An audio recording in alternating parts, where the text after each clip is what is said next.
Hello friend, welcome to my YouTube channel. अगर आप लोग मेरे चैनल पर नए हैं तो चैनल को सब्सक्राइब कर लीजिए और बेल आइकन को भी प्रेस कर लीजिए ताकि हर एक वीडियो आप तक पहुंच सके। और वीडियो को लाइक एंड शेयर ज़रूर करें। ज़्यादा से ज़्यादा वीडियो को शेयर करिएगा। तो हमारा आज का टॉपिक है नदियों से संबंधित टॉप 50 क्वेश्चन, जो आपके किसी भी एग्ज़ाम में महत्वपूर्ण शामिल होने वाला है। तो चलिए दोस्तों, हम चलते हैं, पहला प्रश्न से स्टार्ट करते हैं। हमारा पहला प्रश्न है, भारत की सबसे लंबी नदी कौन सी है? भारत की सबसे लंबी नदी कौन सी है दोस्तों? तो इसका करेक्ट आंसर हो जाएगा ऑप्शन ए, यानी कि गंगा। अगले प्रश्न की ओर चलते हैं दोस्तों। गंगा नदी का उद्गम स्थान कौन सा है? तो इसका करेक्ट आंसर हो जाएगा ऑप्शन बी, यानी कि गौमुख। अगले प्रश्न की ओर चलते हैं। ब्रह्मपुत्र नदी किस देश से होकर भारत में प्रवेश करती है? तो इसका करेक्ट आंसर हो जाएगा ऑप्शन ए, यानी कि चीन से होकर प्रवेश करती है। हमारा अगला प्रश्न है, नर्मदा नदी का उद्गम स्थान कहाँ स्थित है? नर्मदा नदी का उद्गम स्थल कहाँ स्थित है दोस्तों? तो इसका करेक्ट आंसर हो जाएगा ऑप्शन सी, यानी कि अमरकंटक के पहाड़ी से। हमारा अगला प्रश्न है दोस्तों, कौन सी नदी बंगाल की शोक कहलाती है? तो इसका करेक्ट आंसर हो जाएगा ऑप्शन ए, यानी कि दामोदर। हमारा अगला प्रश्न है, कृष्णा नदी मुख्यतः किस राज्य से बहती है? तो इसका करेक्ट आंसर हो जाएगा ऑप्शन डी, यानी कि आंध्र प्रदेश से होकर बहती है। अगले प्रश्न की ओर चलते हैं दोस्तों। भारत की कौन सी नदी पश्चिम की ओर बहती है? तो इसका करेक्ट आंसर हो जाएगा ऑप्शन सी, यानी कि नर्मदा। हमारा अगला प्रश्न है दोस्तों, गंगा नदी की सबसे बड़ी सहायक नदी कौन सी है? तो इसका करेक्ट आंसर हो जाएगा ऑप्शन ए, यानी कि यमुना। हमारा अगला प्रश्न है दोस्तों, कावेरी नदी का उद्गम स्थान कहाँ स्थित है? तो इसका करेक्ट आंसर हो जाएगा ऑप्शन ए, यानी कि कर्नाटक। हमारा अगला प्रश्न है दोस्तों, चंबल नदी का नाम किसके कारण बदनाम है? तो इसका करेक्ट आंसर हो जाएगा ऑप्शन बी, यानी कि डकैतों के कारण। हमारा अगला प्रश्न है दोस्तों, कौन सी नदी बिहार का शोक कहलाती है? तो इसका करेक्ट आंसर हो जाएगा ऑप्शन बी, यानी कि कोसी। हमारा अगला प्रश्न है दोस्तों, सिंधु नदी की सबसे लंबी सहायक नदी कौन सी है? तो इसका करेक्ट आंसर हो जाएगा ऑप्शन बी, यानी कि चिनाब। अगले प्रश्न की ओर चलते हैं दोस्तों, भारत में नदियों की कुल संख्या कितनी है? तो इसका करेक्ट आंसर हो जाएगा ऑप्शन सी, यानी कि 600। अगले प्रश्न की ओर चलते हैं। हमारा अगला प्रश्न है, कौन सी नदी भारत और पाकिस्तान के बीच जल विवाद का कारण है? तो इसका करेक्ट आंसर हो जाएगा ऑप्शन डी, यानी कि झेलम। हमारा अगला प्रश्न है दोस्तों, त्रिवेणी संगम किन 3 नदियों का मिलन स्थल है? तो इसका करेक्ट आंसर हो जाएगा ऑप्शन बी, यानी कि गंगा, यमुना और सरस्वती। हमारा अगला प्रश्न है दोस्तों, कौन सी नदी संगम पर नहीं मिलती है? तो इसका करेक्ट आंसर हो जाएगा ऑप्शन डी, यानी कि कावेरी। अगले प्रश्न की ओर चलते हैं, कौन सी नदी भारतीय उप महाद्वीप की सबसे पुरानी नदी मानी जाती है? तो इसका करेक्ट आंसर हो जाएगा ऑप्शन डी, यानी कि सरस्वती। हमारा अगला प्रश्न है दोस्तों, गोदावरी नदी को किस नाम से भी जाना जाता है? तो इसका करेक्ट आंसर हो जाएगा ऑप्शन ए, यानी कि दक्षिण गंगा।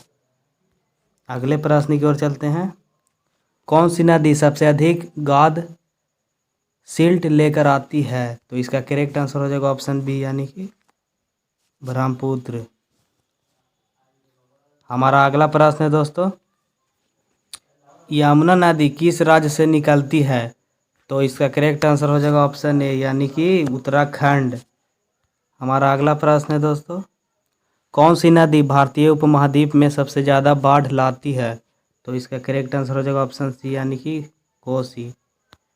अगले प्रश्न की ओर चलते हैं, कौन सी नदी राजस्थान का रेगिस्तान भाग पर पार करती है?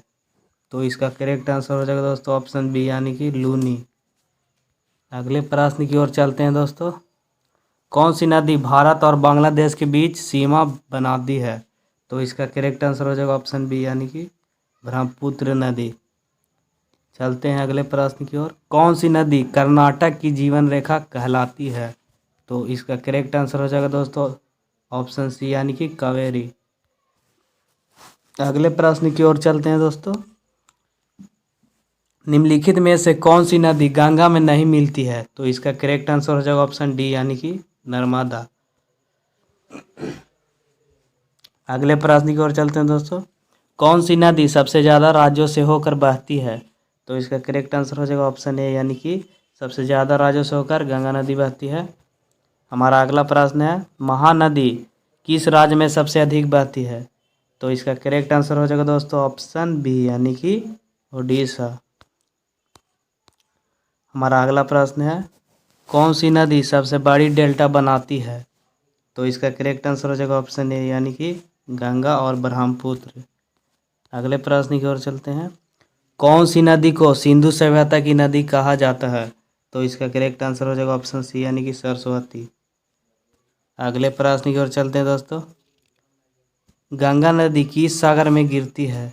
तो इसका करेक्ट आंसर हो जाएगा ऑप्शन बी यानी कि बंगाल की खाड़ी में गिरती है। हमारा अगला प्रश्न है दोस्तों झेलम नदी किस झील से निकलती है? तो इसका करेक्ट आंसर हो जाएगा ऑप्शन ए यानी कि वुलर झील। हमारा अगला प्रश्न है दोस्तों कौन सी नदी ताजमहल के पास से बहती है? तो इसका करेक्ट आंसर हो जाएगा ऑप्शन बी यानी कि यमुना। हमारा अगला प्रश्न है दोस्तों किस नदी पर हरिद्वार स्थित है? किस नदी पर हरिद्वार स्थित है? तो इसका करेक्ट आंसर हो जाएगा ऑप्शन बी यानी कि गंगा।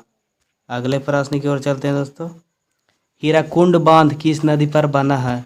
तो इसका करेक्ट आंसर हो जाएगा ऑप्शन ए यानी कि महानदी पर बना है। अगले प्रश्न की ओर चलते हैं दोस्तों चंबल नदी किस नदी की सहायक नदी है? तो इसका करेक्ट आंसर हो जाएगा ऑप्शन सी यानी कि यमुना नदी की सहायक नदी है। अगले प्रश्न की ओर चलते हैं दोस्तों नर्मदा नदी कहाँ गिरती है? तो इसका करेक्ट आंसर हो जाएगा ऑप्शन बी यानी कि अरब सागर में गिरती है। हमारा अगला प्रश्न है दोस्तों कोसी नदी कहाँ गिरती है? तो इसका करेक्ट आंसर हो जाएगा ऑप्शन ए यानी कि गंगा नदी में गिरती है। अगले प्रश्न की ओर चलते हैं दोस्तों कौन सी नदी पंजाब की जीवन रेखा कहलाती है? तो इसका करेक्ट आंसर हो जाएगा ऑप्शन बी यानी कि सतलुज। अगले प्रश्न की ओर चलते हैं कौन सी नदी ड्रेन ऑफ सौरो के नाम से जानी जाती है? तो इसका करेक्ट आंसर हो जाएगा ऑप्शन ए यानी कि दामोदर। अगले प्रश्न की ओर चलते हैं दोस्तों कृष्णा नदी का उद्गम स्थान कहाँ होता है? कृष्णा नदी का उद्गम स्थान कहाँ है दोस्तों? तो इसका करेक्ट आंसर हो जाएगा ऑप्शन ए यानी कि महाबलेश्वर। हमारा अगला प्रश्न है दोस्तों कौन सी नदी भारत का दिल कहलाती है? तो इसका करेक्ट आंसर हो जाएगा ऑप्शन बी यानी कि नर्मदा। अगले प्रश्न की ओर चलते हैं दोस्तों कौन सी नदी चंबल नदी की सहायक नदी नहीं है? तो इसका करेक्ट आंसर हो जाएगा ऑप्शन बी यानी कि केन।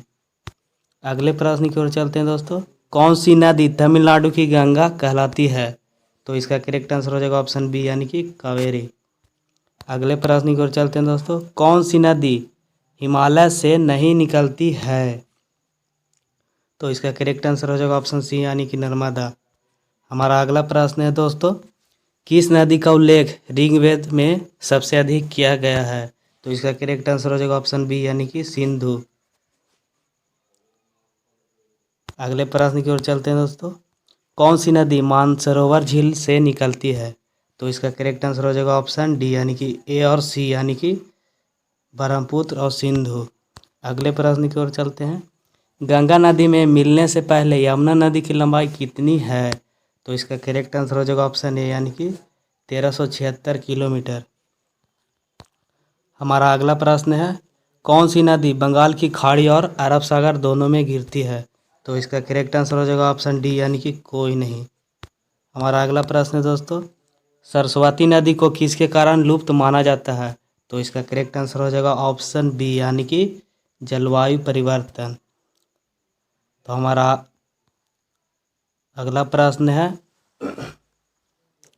कौन सी नदी का मार्ग वृत्ताकार यानी कि सर्कुलर है। तो इसका करेक्ट आंसर हो जाएगा ऑप्शन बी यानी कि लूनी नदी।